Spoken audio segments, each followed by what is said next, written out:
বাংলাদেশের এই 5 আগস্টের পর ডক্টর ইউনূস এবং তার সহযোদ্ধাদের কাছে পৌঁছে দেওয়ার চেষ্টা করি। সকল কথা ওনাদের কানে যায় কিনা আমি জানি না।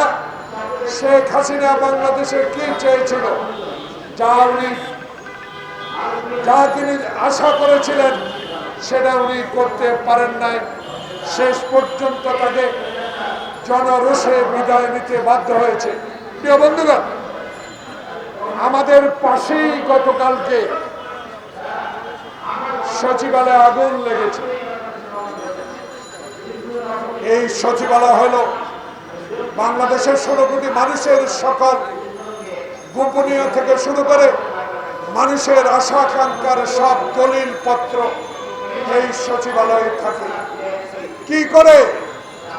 অফিস বন্ধ থাকে, নিরাপত্তা রক্ষী থাকে, অফিস পিয়ন চৌকিদার।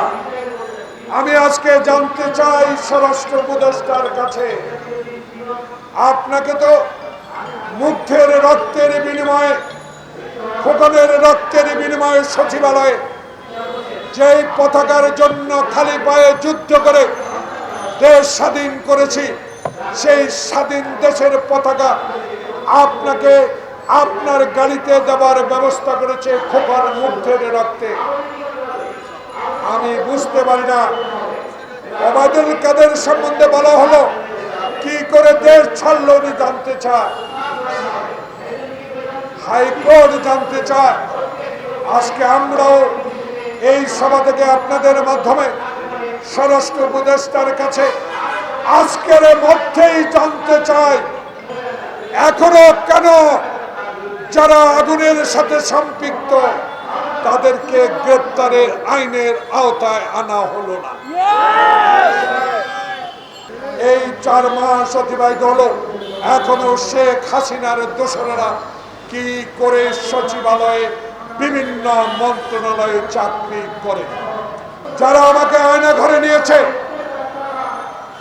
যারা আমার গণতন্ত্রকে গলা টিপে হত্যা করেছে, তাদের সহচরেরা বারবার বলার পরেও কেন সচিবালয়ের মতো গুরুত্বপূর্ণ জায়গা এখনো বহাল আছে?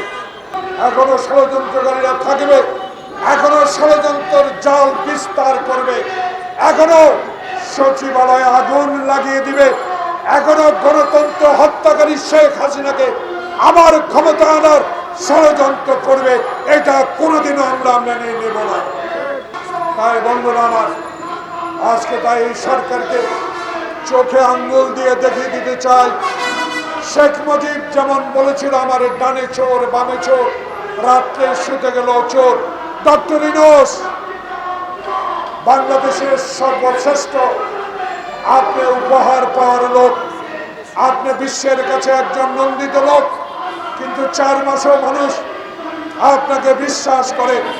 আপনার প্রতি আমাদের বিশ্বাস আছে, সেই বিশ্বাস আপনাকে আমাদের মধ্যে ছড়িয়ে দিতে হবে। আপনাকে স্পষ্টভাবে নির্বাচনের তারিখ ঘোষণা করে দিতে হবে। সেই নির্বাচনের পরে বাংলাদেশে যেই রাজনৈতিক দলে ক্ষমতা আসুক, আমরা আশা করব সেই দলেই বাংলাদেশে বৃহত্তম সংস্কারগুলো শেষ করবে।